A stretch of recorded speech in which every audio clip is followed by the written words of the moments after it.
Madame, Monsieur, bonsoir. Externalisation des métiers de service ou outsourcing au menu de questions d'actu ce soir. Un secteur qui n'a pas connu de crise, bien au contraire. À l'échelle mondiale, Covid oblige, la moitié des entreprises ont mis en place une stratégie d'externalisation pour se connecter avec leurs clients.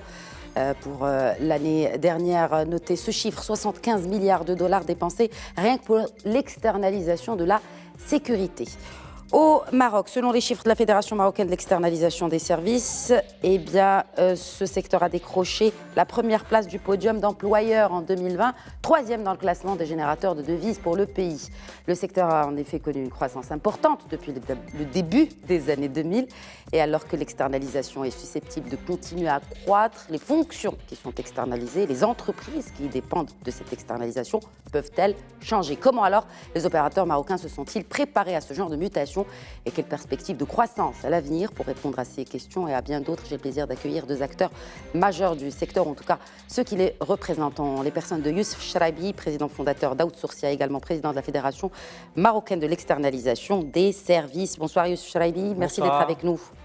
Merci pour votre invitation. Également sur le plateau de questions d'actu ce soir, Youssef El Aoufir, directeur général du groupe Intelsia. Bonsoir Youssef El Aoufir. Bonsoir et merci pour votre invitation. Merci à vous de l'avoir accepté. Avant peut-être de dresser un état des lieux en chiffres, notamment après la Covid-19, si on parlait d'abord d'outsourcing ou d'offshoring ou d'externalisation des métiers de service, quelle est la différence entre ces trois termes, histoire aussi de clarifier certaines ambiguïtés qui peuvent, en tout cas, beaucoup de nos concitoyens peuvent avoir en citant ces trois corps de métier. Youssef Cheraibi. Alors au départ, quand le métier a démarré, il y a 25 ans, c'est vrai qu'on parlait plus d'offshoring, ce qui désigne en fait plus une dynamique géographique du nord vers le sud, qu'on pourrait traduire par délocalisation. Mais c'est vrai qu'au fil des années, ce terme est devenu un petit peu galvaudé, que dans les pays, des destinations concurrentes aussi, qui sont pionnières dans ces métiers-là, comme l'Inde par exemple ou les Philippines, on n'utilise plus du tout cette terminologie, puisque d'abord ça a une connotation qui peut avoir des problématiques sociales, de délocaliser des emplois, et puis en plus c'est plus une réalité, puisqu'on voit qu'il y a des mouvements aussi sud-nord qui sont opérés. C'est le cas de mon entreprise, celle de mon confrère aussi, on a été dans ce mouvement inverse. Et puis il y a aussi tout un marché de l'externalisation qui se développe en local, où vous avez des outsourceurs marocains qui s'adressent à des donneurs d'ordre marocains. Et donc, il n'y a plus cette nécessité d'introduire cette dimension géographique, mais plus de parler du métier d'outsourcing. Donc, on peut traduire par l'externalisation de services dans différents domaines. Et c'est pour ça qu'il y a plusieurs écosystèmes qui sont développés au Maroc. C'est vrai que les plus actifs, les pionniers ont été ceux de la relation client et de l'IT, mais on a vu beaucoup d'autres secteurs se développer, notamment dans l'ingénierie non informatique, dans ce qu'on appelle le KPO, donc tous les métiers du savoir, mais également dans tout ce qu'on appelle... très minime quand même au Maroc aujourd'hui. Oui, mais le BPO par exemple est lui en train d'avoir une croissance beaucoup plus importante qu'au démarrage, et c'est plusieurs milliers d'emplois et plusieurs centaines de millions de chiffres d'affaires à l'export. L'important, c'est de développer l'ensemble des métiers de l'outsourcing, et c'est pour ça que nous on milite déjà pour appeler ce métier l'outsourcing, parce que c'est la réalité, c'est son vrai nom aujourd'hui, et c'est comme ça qu'on l'appelle partout. Et puis aussi offshoring n'a pas beaucoup de signification aujourd'hui quand on s'adresse à des donneurs d'ordre étrangers. Voilà. Et c'est pour ça aussi qu'on a créé cette fédération qui est statutaire à la CGM depuis plus d'1 an aujourd'hui, justement pour développer l'ensemble des écosystèmes de ces métiers-là. On va parler de ces 6 écosystèmes, n'est-ce pas? Ils sont au nombre de 6. 5. Alors, est-ce que, Youssef El Aoufir, est-ce que le marché marocain dispose de la maturité nécessaire pour pouvoir s'autoproclamer déjà un pays d'outsourcing? Alors, complètement. Le Maroc aujourd'hui est un des leaders africains dans ces métiers-là. Nous sommes peut-être le 3e acteur en tant que destination des métiers de l'externalisation en Afrique. Nous avons réussi sur les 25 dernières années à développer un vrai savoir-faire, une vraie compétence qui aujourd'hui nous permet d'adresser des clients internationaux, des marques mondiales, de travailler avec des donneurs d'ordre d'envergure internationale Et au-delà de fournir ces prestations de services, qu'elles soient sur le métier de la relation client, de l'externalisation des services informatiques ou d'autres types de services, mais également de commencer à rayonner en tant que pays vers notre région, on va dire, naturelle, qui est l'Afrique, où nous jouons aujourd'hui un rôle d'acteur majeur pour la diffusion en fait, des capacités de maîtrise de ce métier qui sont nécessaires pour que ces pays aussi puissent accéder à ce rôle et le jouer à l'échelle de l'échiquier international de la relation client ou des services IT ou d'autres types de services que citait mon collègue Youssef Charaibi. Alors, quand on parle d'externalisation des services, donc il y a la relation client qui représente un peu plus de la moitié du chiffre d'affaires. Bien plus. Bien plus. Un peu, 58%. D'accord. Si mes chiffres ne sont pas actualisés, je sais que c'est les chiffres de la fédération en tout cas. Et qu'en est-il du reste, donc, notamment des technologies de l'information? Combien cela représente-t-il et quelle est aujourd'hui la marge de croissance dans notre pays dans ce segment-là? On parlera des autres segments et des autres écosystèmes. Je vais vous donner les chiffres que j'ai en tête sur les emplois. Aujourd'hui, l'outsourcing au global au Maroc, c'est 130 000 emplois. Si on prend la relation client plus le BPO, on est à 100 000 emplois environ. Et l'IT, c'est environ 20 000 emplois. C'est des chiffres qui sont juste à 10% près. Ça vous donne une idée en fait, du poids des différents segments. C'est clair que l'IT s'est très tôt développé avec de très belles réalisations, des multinationales leaders qui ont fait confiance au Maroc très tôt pour justement recruter des ingénieurs, d'autres acteurs qui étaient dans les métiers de la relation client et du BPO qui se sont également diversifiés dans l'IT, c'est le cas d'Intelsia, c'est le cas d'autres acteurs.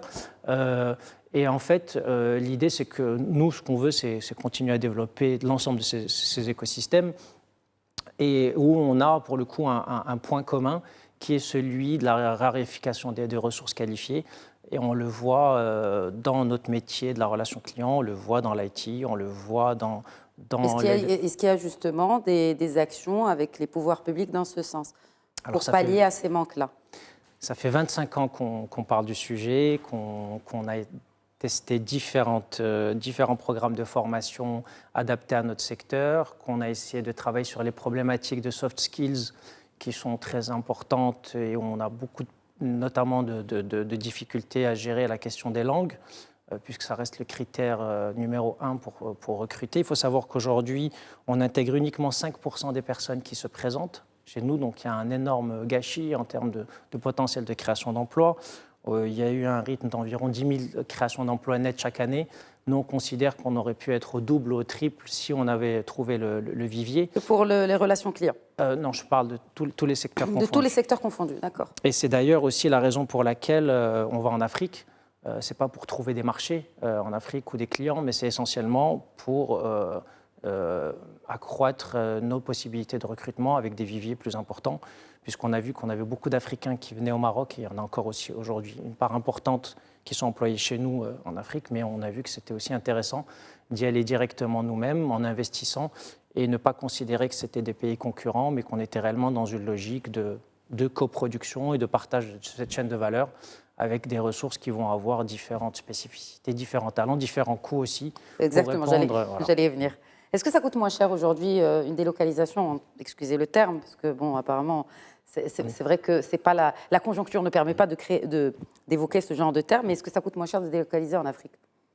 Oui, clairement. En fait, vous avez en fait dans le métier de la relation client notamment plusieurs étages. Vous avez, si on prend par exemple le marché français qui est le marché principal que le Maroc sert, il y a un premier étage qui est la production en France, un deuxième étage qui est la production en Europe, particulièrement au Portugal, un troisième étage qui est la production en Afrique du Nord, donc le Maroc, la Tunisie, un quatrième étage qui est l'Afrique subsaharienne, donc des pays comme le Sénégal, la Côte d'Ivoire, le Cameroun, le Bénin, le Togo, etc. Et puis le cinquième étage qui est Madagascar.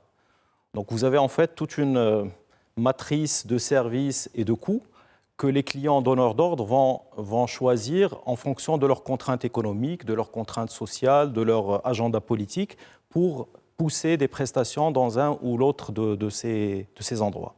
Donc ce sont alors effectivement, c'est très important pour des acteurs comme nous qui avons émergé au Maroc de s'installer fortement en Afrique parce que ça permet en même temps, on va dire, d'être dans une logique de co-construction de ces services sur l'ensemble du continent, mais aussi d'être, on va dire, en mode de protection quelque part des marchés que le Maroc a aujourd'hui avec la France. Aujourd'hui, le Maroc capture peut-être 50% des flux en provenance de France. Et le fait d'être présent dans ces différents pays permet, on va dire, de construire de manière responsable les solutions de production qui permettent de répondre aux besoins des différents clients. Très bien. Alors, cette croissance-là, comment est-elle amenée à évoluer dans le temps? On reste toujours dans la section relations clients, Youssef Charaibi, compte tenu bien sûr de ces évolutions-là. Et quand on parle de ressources humaines qualifiées, est-ce qu'il s'agit que de langue? Parce qu'aujourd'hui, l'externalisation de services demande aussi une certaine technique, peut-être une technicité selon le service en question. Alors, pour les métiers de la relation client, c'est essentiellement les langues, puisqu'après les autres formations, on arrive à les dispenser en interne. Très bien. En fonction des secteurs d'activité de nos clients, que ce soit dans les télécoms, la finance, le e-commerce. Donc, on arrive, nous, à gérer ces formations sectorielles, formations produits, qui durent quelques semaines, quelques mois. Mais c'est vrai que c'est plus au niveau, on va dire, des soft skills on va toujours avoir un peu plus de difficultés, notamment de maîtrise des différentes langues. C'est vrai qu'on était beaucoup positionné sur le français initialement, l'espagnol dans une moindre mesure, mais aujourd'hui, on propose une dizaine de langues au Maroc. Et c'est vrai qu'il y a beaucoup d'opportunités dans les différentes langues et qu'on pourrait faire beaucoup plus si on arrivait à avoir un meilleur niveau à l'entrée. Alors, on a mis en place des programmes de formation, on a fait différentes tentatives avec l'ANAPEC, avec le FPPT. Il faut savoir que c'est des programmes qui sont en général limités dans le temps et que sur quelques centaines d'heures, 3 mois, on ne peut pas faire des miracles. Il faut déjà avoir un niveau initial qui doit être suffisamment bon pour atteindre un niveau minimum que nous, on estime à B2 pour répondre aux exigences de nos clients. Et c'est vrai que là-dessus, c'est encore un très gros défi sur lequel on doit continuer à travailler, mais qui relève plus des lacunes de notre système d'éducation nationale que de ce qui peut être fait par la suite pour l'insertion des jeunes. Mais on reste quand même aujourd'hui le plus gros secteur en termes d'accueil des primo-arrivants sur le marché de l'emploi. On a un rôle très important en termes de formation justement de ces jeunes et notre secteur est encore un vrai tremplin pour s'insérer dans d'autres secteurs d'activité. Alors, ce n'est pas très gênant lorsque les gens passent 3-4 ans chez nous, puisqu'on estime que c'est une durée qui est acceptable, mais lorsqu'ils passent uniquement quelques mois et qu'on commence à avoir des niveaux de turnover plus importants et des coûts de formation qui deviennent prohibitifs, là c'est plus compliqué. Donc, ça reste clairement notre défi numéro 1. Donc ça, c'est le côté, on va dire, challenge.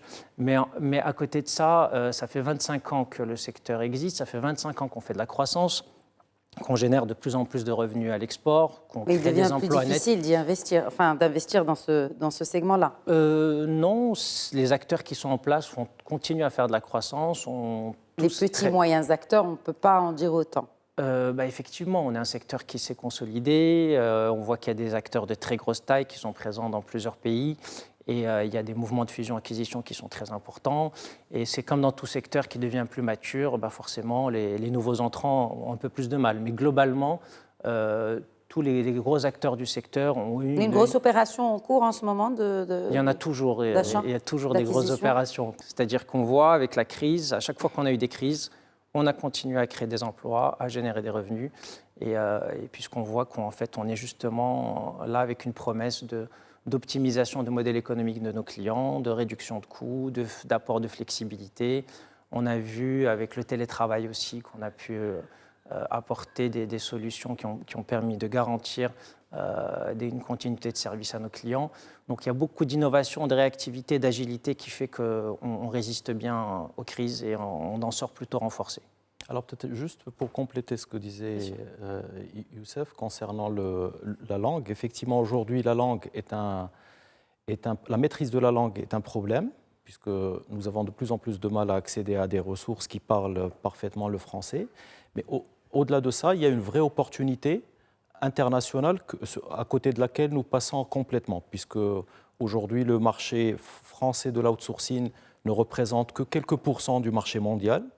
Et si le Maroc était doté de ressources qui parlaient on va dire couramment en anglais, en espagnol, dans d'autres langues, comme c'est le cas d'autres pays voisins, en Afrique notamment, on pourrait adresser depuis le Maroc ces marchés-là.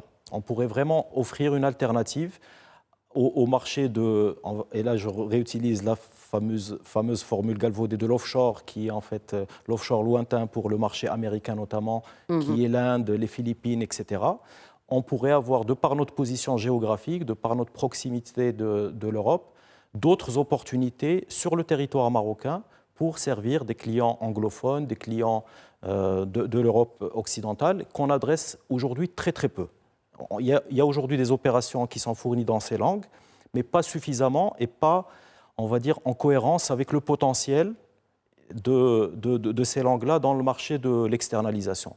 Comparé à la France, où effectivement, on va dire, on est dans un jardin connu, maîtrisé, etc. Donc c'est vraiment un axe d'opportunité qui est énorme, mais qui ne peut pas être adressé simplement par les acteurs du Mais on remarque que de plus en plus de jeunes s'orientent vers la langue anglaise plus que le français. C'est une tendance que l'on remarque aujourd'hui chez la jeunesse marocaine. Est-ce que ça pourrait être bénéfique aussi pour aller vers d'autres marchés, justement? Alors oui, mais c'est un effort que font les personnes par eux-mêmes. Par eux-mêmes, oui. C'est de l'auto-apprentissage. On n'est pas dans des logiques industrielles. Et on ne peut pas être sérieux et crédible par rapport à d'autres pays qui ont, de manière, on va dire, mécanique, construit des systèmes de formation qui amènent sur le marché du travail chaque année des milliers de personnes, voire des dizaines de milliers de personnes qui maîtrisent des langues intéressantes pour ce domaine. Et là, je reste réellement uniquement sur le sujet de la relation client, et je ne parle pas de la partie technologie de l'information, qui est un autre sujet que nous abordons de suite. Justement, donc cela, parce qu'on en parle, parce que ça représente un peu plus de la moitié du chiffre d'affaires, donc c'est fort important. Et ça, et aussi en termes d'emploi, c'est une bonne partie des emplois de l'externalisation des services. Donc aujourd'hui, les marchés, on les a vus. La fédération regroupe plusieurs écosystèmes, donc 5 au total. Technologie de l'information, quelque chose comme 26% du chiffre d'affaires. Youssef Charaibi, comment se présente cette filière aujourd'hui? Comment est-elle organisée? Alors, cette filière, justement, moi, je ne suis pas très bien placé pour en parler, puisque notre fédération, on est sur les 4 écosystèmes hors IT. C'est nouveau, ça? Non, c'est-à-dire que depuis le départ... Non. C'est-à-dire quand la fédération a été présentée, elle comptait tous les acteurs de l'écosystème, dont les IT. C'est-à-dire qu'on a aujourd'hui plus de légitimité à parler des secteurs où on a des acteurs importants qui sont représentés, qui sont les leaders mondiaux ou européens de la relation client, du BPO, ou même des nouveaux métiers qui ont démarré au Maroc, comme le KPO, avec des acteurs locaux. Mais c'est vrai qu'aujourd'hui, nous, on intervient sur ces écosystèmes-là, même si on a des acteurs qui font les deux. C'est le cas de ma société aussi. Voilà. On recrute de plus en plus d'ingénieurs. Et d'ailleurs, on voit qu'on a des difficultés de recrutement aussi très importantes, que le niveau de salaire qui doit être proposé au Maroc pour avoir des bons talents est devenu de moins en moins compétitif. Et on voit que c'est devenu, et notamment depuis le Covid, un marché où les barrières géographiques n'existent plus vraiment, puisqu'on peut avoir des ressources... Les barrières administratives? Alors, les barrières administratives, nos amis européens ont réussi à les lever, puisqu'ils venaient recruter en masse nos ingénieurs en facilitant tout le process d'octroi de visa. Ils arrivaient à obtenir en quelques jours et à recruter par centaines des ingénieurs, puisqu'ils ont des besoins très importants. Donc ça aujourd'hui, c'est très facile pour un ingénieur marocain qui veut rejoindre un pays européen, puisque c'est des compétences qui sont très rares. Mais aujourd'hui, il y a un nouveau phénomène, c'est qu'on n'a même plus besoin en fait, de se déplacer dans ces pays-là pour travailler directement pour un donneur d'ordre européen, et avec des niveaux de salaire qui vont être entre ce qu'ils peuvent avoir au Maroc et en Europe. Et ça, c'est un phénomène très intéressant qu'on n'aurait pas vu si le Covid n'était pas passé par là, puisqu'on a clairement vu que la localisation géographique devenait très secondaire. Donc le télétravail a fait que... C'est une vraie révolution dans ces métiers-là, oui. Alors qu'il n'y a toujours pas eu la révolution, en tout cas sur le cadre juridique chez nous. Oui, mais la loi est toujours en retard, et heureusement qu'on n'attend pas des textes de loi pour intégrer de nouvelles pratiques.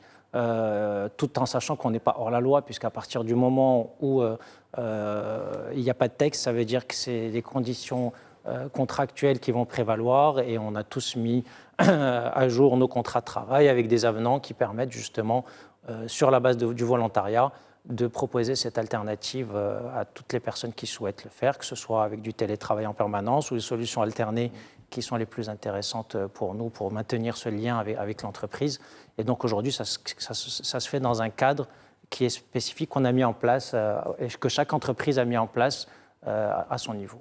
On espère que le cadre juridique va suivre, mais on pense que ça peut prendre plusieurs mois, plusieurs années, et on ne va clairement pas attendre que ça se fasse pour rater cette opportunité énorme qui s'offre à nous pour créer encore plus d'emplois, notamment dans les zones qui sont reculées des pôles économiques, et ce potentiel dans des régions où il y a notamment des femmes au foyer qui peuvent avoir des compétences très intéressantes, qu'elles peuvent très bien valoriser grâce à ces opportunités qu'on leur propose aujourd'hui. Quelque chose à ajouter, Youssef Afir, avant qu'on continue? Moi, effectivement, j'appuie complètement ce que dit Youssef. C'est effectivement, heureusement que le cadre juridique n'était pas là au moment où la crise a démarré, parce qu'on aurait eu des réflexions de ce type, on n'aurait absolument rien fait pendant des semaines, pendant des mois, alors qu'il fallait être effectivement extrêmement réactif, extrêmement flexible, pouvoir trouver des solutions tous les jours pour nos clients. Et le fait de pouvoir déployer très rapidement des solutions de télétravail, de pouvoir avoir des ressources qui puissent continuer à produire de manière, on va dire, équivalente aux conditions... Équivalente ou plus, du coup, parce que beaucoup reprochent cela au télétravail, c'est-à-dire qu'on travaille plus en étant à la maison qu'en étant dans les locaux de l'entreprise. Comme sur tous les sujets, la vérité n'est jamais tranchée. Oui, il y a des personnes qui travaillent très très bien chez eux, il y a des personnes qui travaillent très très bien sur site, il y a des personnes il y a des types d'activités qui se prêtent mieux à du travail à domicile, il y a des activités qui sont un peu plus compliquées lorsqu'on est chez soi.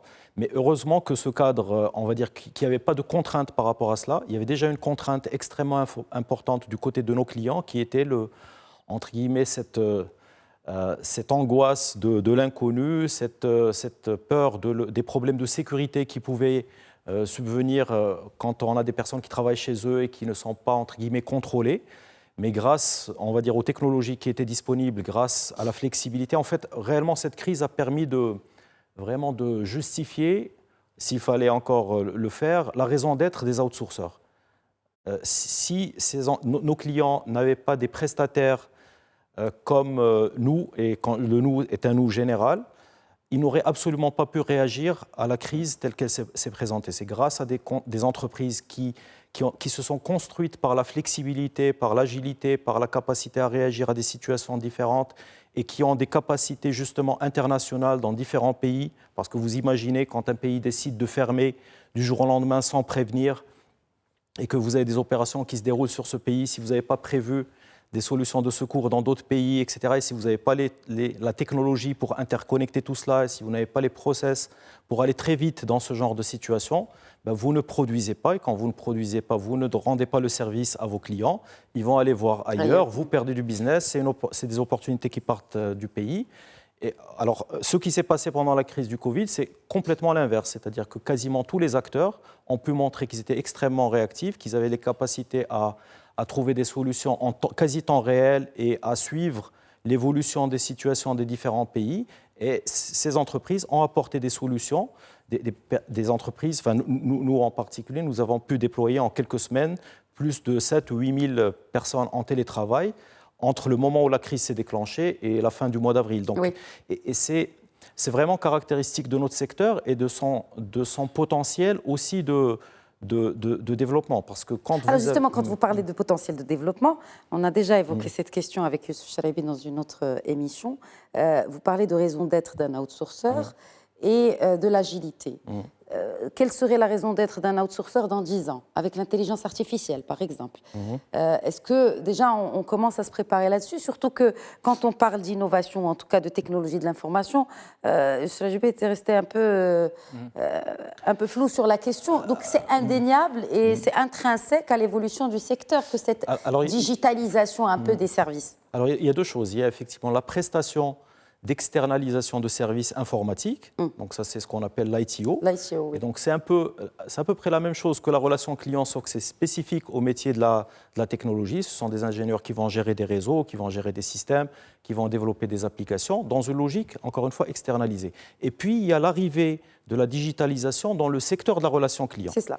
Et là, effectivement, le Covid a été un accélérateur, mais c'était une tendance qui était préalable au Covid. Donc, de plus en plus, les clients donneurs d'ordre étaient dans une logique de simplification du maximum de transactions possibles. Donc, quand vous appelez pour demander une information sur votre compte, la valeur ajoutée finalement de l'opérateur est extrêmement faible. Donc, si vous arrivez à digitaliser cet acte, vous n'avez pas besoin d'une interaction humaine. Le Covid a accéléré cela parce que toutes les interactions qui avaient lieu physiquement entre le client et la marque n'étaient plus possibles pendant un certain nombre de semaines. Et donc, toutes les entreprises ont investi massivement pour digitaliser le maximum de transactions possibles et pour laisser finalement les transactions un peu plus complexes, qui nécessitent un peu plus de valeur ajoutée, qui ne sont pas adressables par de la technologie simple, aux êtres humains. Et c'est vraiment, c'est un peu précurseur de la réalité de la relation client dans les prochaines années, dans les prochaines décennies, où effectivement on va s'orienter vers une combinaison de prestations humaines et digitales, où les choses qui sont simples et automatisables vont l'être par la technologie, les choses qui ne le sont pas, qui sont complexes, elles sont encore très très nombreuses, vont continuer à être adressées par des humains assistés par de la technologie. Donc c'est vraiment ça l'évolution. Donc il faut qu'ils soient qualifiés.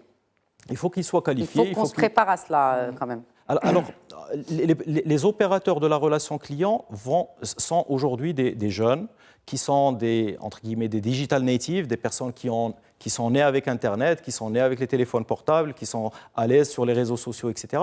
Donc l'utilisation de la technologie n'est pas un problème aujourd'hui. Par contre, c'est le couplage de ces solutions technologiques qui vont permettre en partie de prendre en charge certains types de demandes et donner la main à des collaborateurs humains qui s'appuient sur ces technologies pour pouvoir rendre le meilleur service aux clients finaux. Il faut voir qu'on est nous-mêmes les premiers utilisateurs en fait, de ce type de solution. On veut très souvent opposer la technologie à l'humain. La réalité, c'est qu'aujourd'hui, dans les centres de contact, c'est là où vous avez les solutions les plus innovantes qui sont mises en place pour aider les agents à être plus performants. C'est pour ça qu'on parle d'agents augmentés et que nous, de plus en plus, on propose des solutions qui sont... Agents 2.0, enfin... Oui, c'est-à-dire qu'on va avoir des agents qui vont être beaucoup plus performants puisqu'ils vont utiliser des solutions pour avoir la bonne information qui va remonter automatiquement en analysant le langage naturel, par exemple, qui va rechercher l'historique de consommation du client et qui va remonter les informations les plus pertinentes. On embarque nous-mêmes des solutions de robotique, process automation aujourd'hui de plus en plus. Donc c'est un des domaines très importants dans la transformation digitale. Et il faut savoir que les outsourceurs et les acteurs de la relation client sont des pionniers en fait dans ces solutions pour faire de l'onboarding client par exemple et automatiser une entrée en relation avec un nouveau client.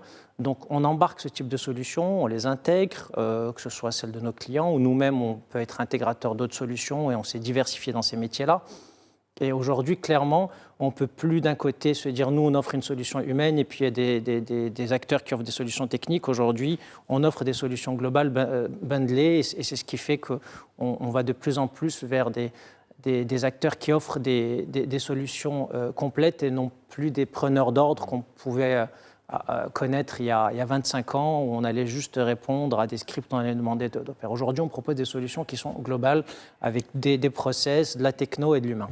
Et sur des secteurs un peu techniques et un peu spécifiques, comme par exemple la finance? Alors, dans la finance, il y a des acteurs qui sont spécialisés dans la finance et qui nécessitent une formation et des compétences très pointues là-dedans. Je vais vous parler d'un autre secteur où nous, on a investi. Et là, pour le coup, j'aimerais bien qu'on parle de secteur pointu. Pourquoi? Alors, pointu, même médical, par exemple. Même médical, vous tombez bien. Nous, j'ai pas été briefée. Hein, d'accord. C'est une pure coïncidence. On a 300 médecins salariés aujourd'hui chez Outsourcia, qui sont des étudiants en dernière année de médecine et dont le métier, c'est de rédiger des comptes rendus médicaux en temps réel pour des radiologues qui sont en France et qui vont dicter les principales conclusions et qui ont choisi de le faire non pas par des assistantes en France, puisque c'est plus coûteux et plus contraignant. Et donc, on va avoir des étudiants en dernière année de médecine ici au Maroc qui vont en fait travailler quelques heures par semaine et qui maîtrisent parfaitement toutes ces terminologies-là pour rédiger les comptes rendus médicaux pour des patients qui sont en France. Donc ça, c'est de l'outsourcing et ça vous donne un petit peu le potentiel de tous les métiers Quelles sont les autres niches justement sur lesquelles le Maroc peut éventuellement se positionner afin d'être vraiment et de maintenir, de consolider un peu sa position de big player un peu dans la région, Youssef Laoufer? Alors moi je pense que aujourd'hui, tous les métiers où il est possible de rendre une prestation à distance sont possibles à partir du moment où nous avons suffisamment d'arrivées sur le marché de ressources qualifiées dans le domaine en question. On parlait d'évolution de la relation client. L'une des tendances aujourd'hui de plus en plus fortes, c'est ce qu'on appelle le Customer Insight. C'est le fait d'aller chercher de l'information client dans les interactions qui sont traitées par les opérateurs de la relation client. Parce qu'aujourd'hui, pour les clients, en fait, nous gérons les interactions avec leurs clients. Donc, il y a des choses qui se passent chez nous, qui sont dans nos systèmes, dans les communications. Donc, vous traitez la donnée qui est échangée, la donnée. La donnée existe, oui. Et elle est là, elle est à disposition de nos clients, mais cette donnée-là peut être traitée, peut être analysée. On peut imaginer des prestations de data science, de data engineering sur de la donnée, non pas pour rendre un service transactionnel qui est de répondre à un appel ou rendre un service, mais qui est pour remonter à notre client des tendances marché, des tendances par rapport à des actions marketing qu'il a lancées. On peut imaginer énormément de choses en allant prendre des ressources qui sont capables de faire ce type de prestations et les mettre en face de nos clients et aller un peu plus haut encore dans la valeur ajoutée qui est rendue. Donc on va dire qu'il y a énormément, il y a effectivement des métiers comme a cité Youssef, qui sont complètement nouveaux dans ce type d'interaction, mais il n'y a pas de limite. À partir du moment où la compétence existe dans le pays et qu'elle existe en quantité suffisante et qu'il y a des acteurs qui sont capables de structurer cette prestation et de l'industrialiser et de la fournir avec un engagement, avec un niveau de qualité, avec, on va dire, une expérience professionnelle de bout en bout, il est possible de la rendre à nos clients. Très bien. Alors si on parlait justement parce que finalement, le nerf de la guerre, c'est la ressource humaine. Vous avez parlé, on l'évoque tout le temps et c'est une réalité aujourd'hui, c'est cette fuite des cerveaux. Est-ce qu'on n'a pas, parce qu'on a parlé d'externaliser même des services en Afrique, est-ce qu'on n'a pas recours aussi aujourd'hui à certaines ressources qualifiées en Afrique? Je ne parle pas là de langue, je parle vraiment d'ingénierie et de développeurs à même de suivre cette évolution exponentielle dans les sous-filières ou les sous-secteurs de la relation client. Oui, clairement, je pense qu'on a déjà répondu. Aujourd'hui, notre marché, en termes de clients, il est européen, voire mondial pour les plus gros acteurs. Et en termes de recrutement, c'est toute l'Afrique ou même... Au Maroc. Je ne parle pas de délocalisation, mais au Maroc, peut-être même ramener des ressources chez nous. Comme c'est le cas pour les médecins, par exemple. On a à peu près 20% de personnes qui sont d'Afrique subsaharienne chez nous, salariées. C'est énorme. Et donc ça montre clairement qu'aujourd'hui, vous savez que des Marocains veuillent aller en Europe, que des Africains veuillent venir au Maroc. Le marché, il s'est vraiment globalisé, il n'y a plus réellement de frontières. Il y a des compétences, il faut les chercher là où elles existent, trouver le modèle économique le plus performant. Effectivement, s'adapter au niveau d'exigence de nos clients. On va avoir des spécificités différentes aussi culturelles. On va avoir des personnes qui vont être plus douées pour la vente dans certaines destinations, d'autres qui vont être plus experts dans des métiers liés à la data ou au back-office. Et donc, c'est notre expérience qui fait qu'on va essayer de tirer le meilleur de chacune des destinations en termes de bassin de l'emploi. Et aujourd'hui, on n'a plus le luxe de choisir où on veut se positionner, mais on trouve les ressources là où elles sont, y compris chez elles à la maison lorsqu'elles ne peuvent pas venir se déplacer pour travailler. Très bien. Quels sont les freins aujourd'hui? On n'a parlé que de ressources humaines. Quels sont les autres freins peut-être à l'expansion de ces écosystèmes? On parlera aussi des autres écosystèmes BPO, ESO et KPO. Oui. Alors je disais, le frein le plus important reste effectivement l'humain. la capacité à trouver suffisamment de ressources qui arrivent sur le marché du travail avec les compétences requises pour la prestation à externaliser, qu'elle soit du registre de la langue pour la relation client ou du registre de l'expertise technique lorsqu'on fait de la sous-traitance de prestations informatiques. Et effectivement, là, c'est vraiment là où il faut qu'on arrive à travailler.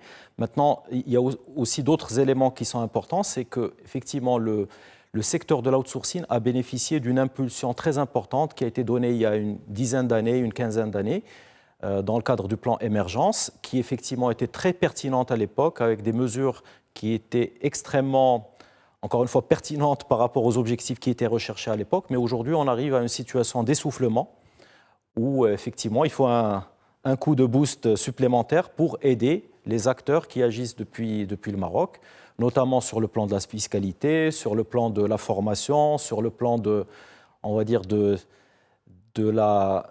foncier pour prester, parce que nous utilisons beaucoup de mètres carrés et nous sommes énormément pénalisés pour l'utilisation de ces mètres carrés.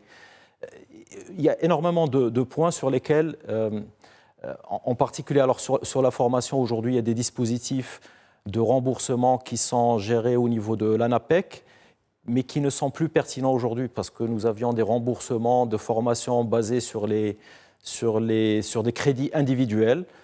Ce sont des choses qui sont un petit peu dépassées aujourd'hui et nous avons vraiment besoin d'être accompagnés sur ces sujets-là pour continuer à garder la compétitivité du secteur au Maroc, comparé justement à ces acteurs en Afrique subsaharienne, à Madagascar, etc., qui, pour le dire de manière très objective, puisque nous y sommes et que nous avons contribué à monter ces bassins et à constater les résultats sur ces bassins, qui produisent le même niveau de qualité que ce que nous produisons au Maroc. Donc il n'y a pas on va dire, de raison objective en dehors de la proximité géographique, en dehors de la préférence d'un client d'être au Maroc versus être au Sénégal ou être dans un autre pays.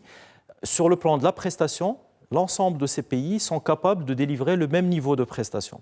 La preuve, c'est que des opérateurs marocains délocalisent dans ces pays-là. Et comme disait Youssef tout à l'heure, déjà des ressources d'Afrique subsaharienne sont présentes aujourd'hui de manière massive dans nos centres d'appel et dans nos centres on va dire, de production IT au Maroc. Donc la réalité est déjà là. Donc si effectivement nous n'arrivons pas à réinjecter de la compétitivité très forte ici au Maroc, le risque effectivement c'est qu'il y ait de plus en plus de prestations qui partent en Afrique subsaharienne, à Madagascar.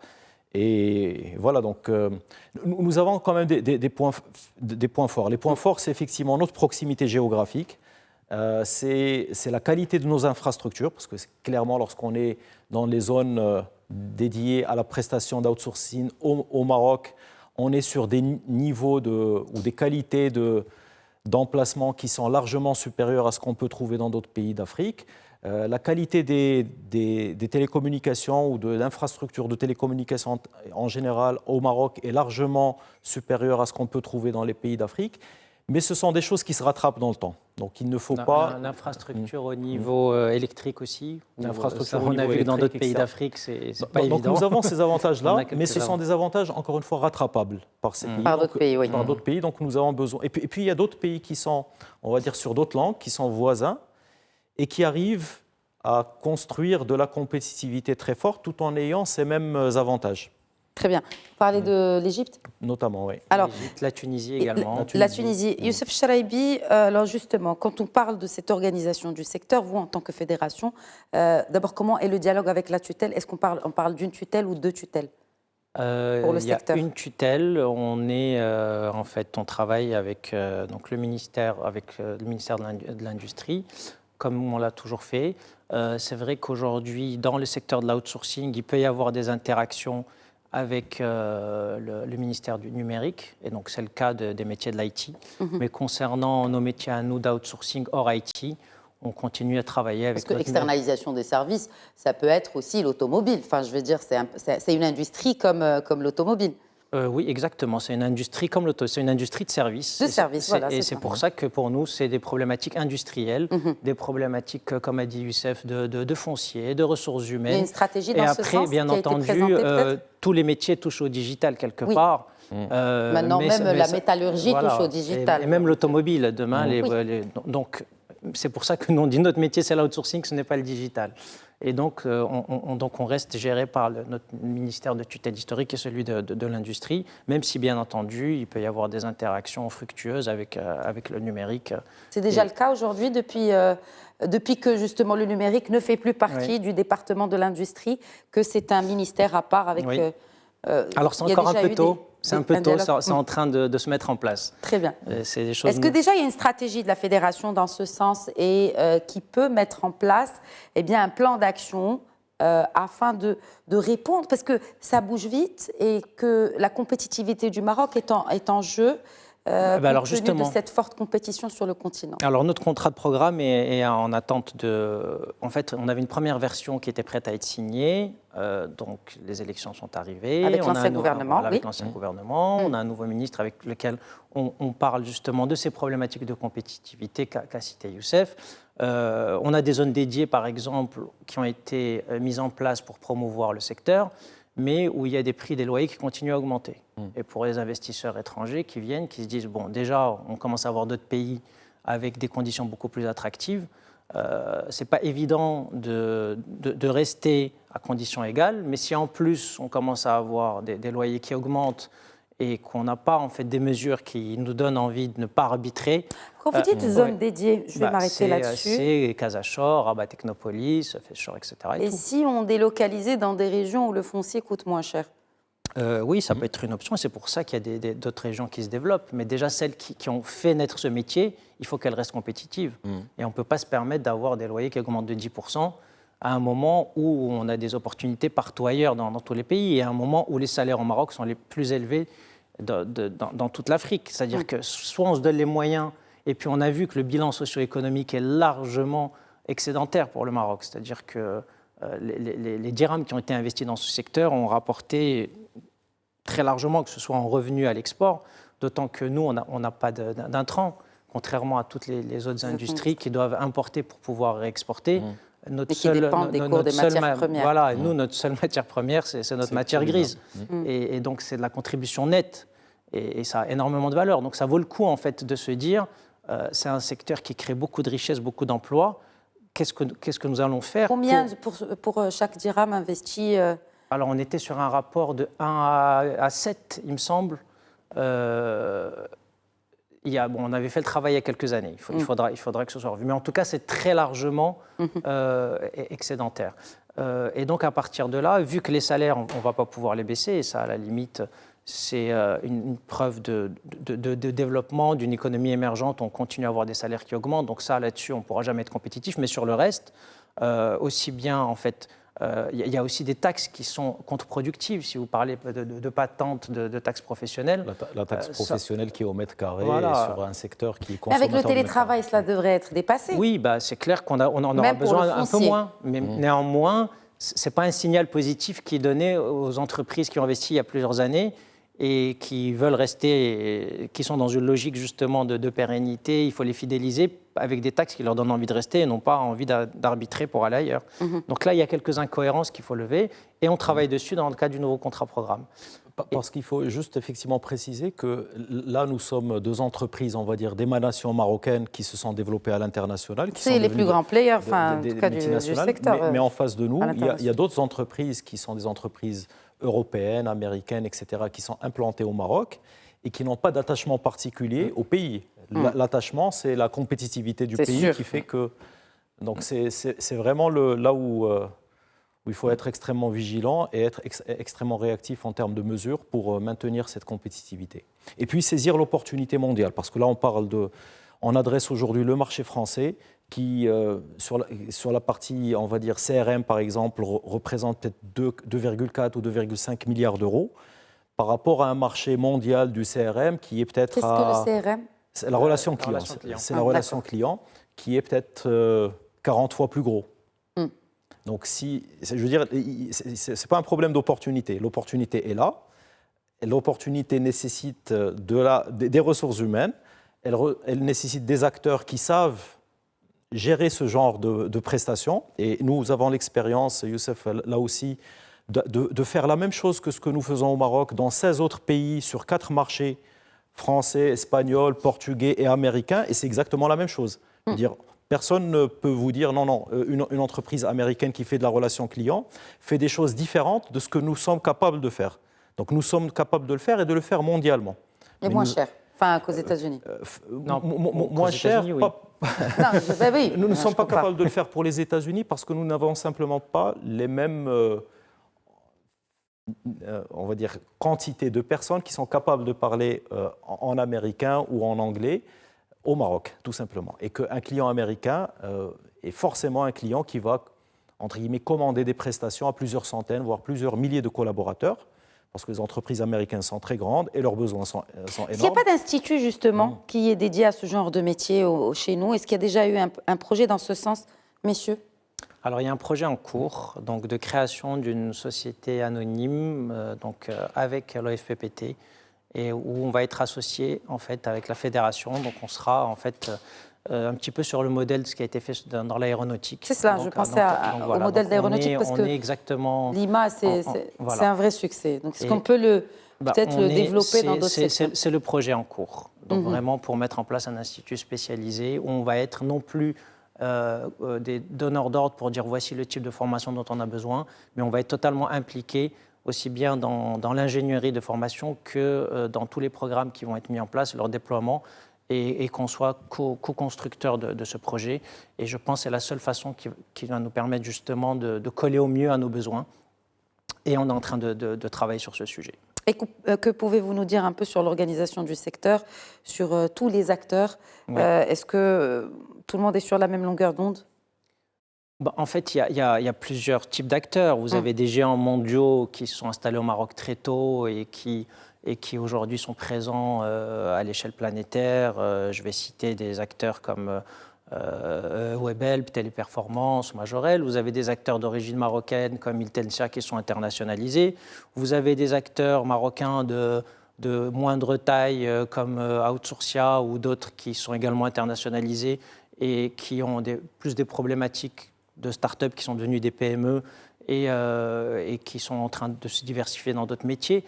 L'important, en fait, aujourd'hui, c'est qu'on a vraiment un tissu d'acteurs qui est déjà très mature, puisqu'il y a 25 ans qu'on existe. Et c'est ce qui fait notre force aujourd'hui, c'est ce qui fait que beaucoup d'acteurs et de donneurs d'ordre décident de venir au Maroc. Ce n'est pas forcément parce qu'ils sont intéressés par la destination, mais parce qu'ils savent qu'il y a des outsourceurs qui ont cette expérience, ce savoir-faire, tout cet encadrement aussi qui est très important, de qualité qu'on ne trouve pas encore forcément dans les nouvelles destinations. Donc c'est ce qui arrive, c'est ce qui fait qu'on arrive à garder ce positionnement de leader et qui nous sauve par rapport à une compétitivité coût qui est moins intéressante. Et donc tout cela se structure bien. Aujourd'hui, la majorité des gros acteurs qui devaient venir au Maroc sont venus. Et l'enjeu actuel, c'est de les fidéliser et de faire en sorte qu'ils ne soient pas dans une logique d'arbitrage et d'avoir envie de se développer ailleurs. Et c'est pour ça qu'on doit absolument se battre pour conserver cette manne qui est énorme en termes de création d'emplois. Et on l'a vu particulièrement en temps de crise. Et encore une fois, en termes de revenus à l'export, 14 milliards l'année dernière. On n'a pas les chiffres sur 2021, mais ça va dépasser les 15, approcher les 16. 2022, on a des très très bonnes perspectives de croissance encore. Donc c'est vraiment une aubaine. En fait, c'est le bon élève, il faut juste qu'il soit un peu davantage accompagné. Exactement. Et non, juste qu'on ait conscience déjà que c'est sans précédent d'avoir un secteur qui n'existait pas. Qu'on ait conscience, qui ? À tous les niveaux, les pouvoirs publics, au niveau même fiscal également. Il faut savoir qu'on est en général de très très bons élèves et on apporte beaucoup de devises, alors que souvent on est très embêté parce que justement on est tellement bien organisé qu'il y a une pression qui est assez importante. Donc, et puis c'est aussi rappeler des réalités. On génère autant de revenus que l'aéronautique. Mais aujourd'hui, l'aéronautique, tout le monde trouve ça ultra sexy et exceptionnel. les industries de services, c'est aussi sexy et exceptionnel en termes de création de richesse et d'emploi. Surtout que c'est amené à croître même au niveau mondial, comme les chiffres en témoignent. Hein, c'est illimité en termes de croissance, absolument. Youssef, un dernier mot pour clore la discussion. Il n'y a absolument aucun complexe à avoir sur le sujet. C'est vraiment un secteur où des entreprises marocaines peuvent devenir des entreprises mondiales. C'est un secteur où la barrière, on va dire, capitalistique qui peut empêcher une entreprise de se développer à l'échelle mondiale est relativement faible. Et donc, avec l'expertise qui a été développée au Maroc, avec les compétences qu'on a créées dans le secteur pendant les 25 dernières années, il est possible pour des entreprises marocaines de devenir des entreprises mondiales. Et pour celles qui ne deviennent pas des entreprises mondiales, des entreprises régionales, etc. Donc, c'est un vrai secteur où le Maroc peut rayonner à l'international. Et même à l'international avec une valeur ajoutée. Avec une valeur ajoutée sur le national. Alors, on n'a pas parlé du national, mais ces entreprises-là travaillent aussi avec les clients marocains. On travaille avec les banques, on travaille avec des opérateurs télécoms, etc. Donc, on sait aussi apporter le savoir-faire ou la valeur ajoutée qui a été créée avec des entreprises internationales pour les entreprises marocaines. Et puis, il y a la dimension sur laquelle je voudrais réellement insister, qui représente aujourd'hui une opportunité inouïe, c'est vraiment la partie IT. C'est la partie digitale, c'est la partie technologique sur laquelle, aujourd'hui, vous avez des ressources, vous avez des contrats. Vous avez des ressources, vous avez des contrats. On parle de ressources, on parle d'ingénieurs. D'ingénieurs qui savent développer, des ingénieurs qui savent gérer des infrastructures, des ingénieurs qui savent manipuler de la data. Vous avez des personnes formées, vous avez des contrats et des contrats internationaux et des contrats récurrents et des contrats qui... à forte valeur ajoutée. À forte valeur ajoutée avec des entreprises mondiales. Donc, c'est simplement une question. Enfin, on a eu de longues discussions sur ce sujet-là, avec, on va dire, sur les moyens qui sont mis pour produire des ingénieurs. Il y a eu des plans qui ont été mis en place. Ces plans ont donné de très bons résultats, puisque ça a permis d'amener des entreprises internationales qui se sont développées au Maroc, mais ça reste extrêmement insuffisant par rapport à la demande aujourd'hui qui vient justement, qui a été accélérée par le Covid, où toutes les entreprises aujourd'hui veulent refondre leur système d'information, veulent tout digitaliser d'un coup. Veulent être proches de leurs clients, veulent revoir tout ce qu'il est possible de faire pour être présent sur les mondes réels, sur les mondes virtuels, etc. Donc la crypto, toutes ces choses-là nécessitent des personnes qui savent concevoir des systèmes informatiques, qui savent concevoir du digital, et vous avez du business. C'est aussi... On va dire, je caricature un peu, mais c'est aussi simple que ça. C'est-à-dire que si demain on était capable de multiplier par 10 notre production en ingénieurs, cette production serait, on va dire... C'est ce qui a été annoncé par certains ministres, que ça allait multiplier par... C'est notre seule limite. Mais en même temps, on a de très belles success stories, et ça, c'est la note positive, avec de très belles entreprises marocaines qui se sont internationalisées, qui ont été pionnières aussi dans les mouvements d'acquisition d'acteurs étrangers. Et ça, c'est quelque chose qui n'était pas très courant, même dans d'autres industries. On voit que dans la nouvelle charte d'investissement, il est prévu justement de faciliter les investissements à l'étranger. Et pas seulement aller chercher des clients un à un, mais réellement être dans une logique de croissance externe à l'international. Et là-dessus, là encore, il y a une autoroute d'opportunités, que ce soit dans notre secteur ou dans d'autres. Et on a beaucoup de très belles entreprises, aussi bien étrangères qui au Maroc ont fait des merveilles en créant des dizaines de milliers d'emplois, et puis des fleurons marocains, voilà, encore une fois, comme Majorel, comme Intelsia, comme les deux acteurs qui sont représentés aujourd'hui avec moi sur le plateau. Merci beaucoup, Youssef Donc il y a quand même de très belles réussites. Que nous suivrons certainement dans le cadre de cette émission. En tout cas, nous avons dressé un bel état des lieux aujourd'hui. Merci beaucoup, Youssef Charabi, Yousef Laoufir. Merci d'avoir enrichi cette discussion. Merci à vous pour votre fidélité. Très bonne soirée. Merci. Merci.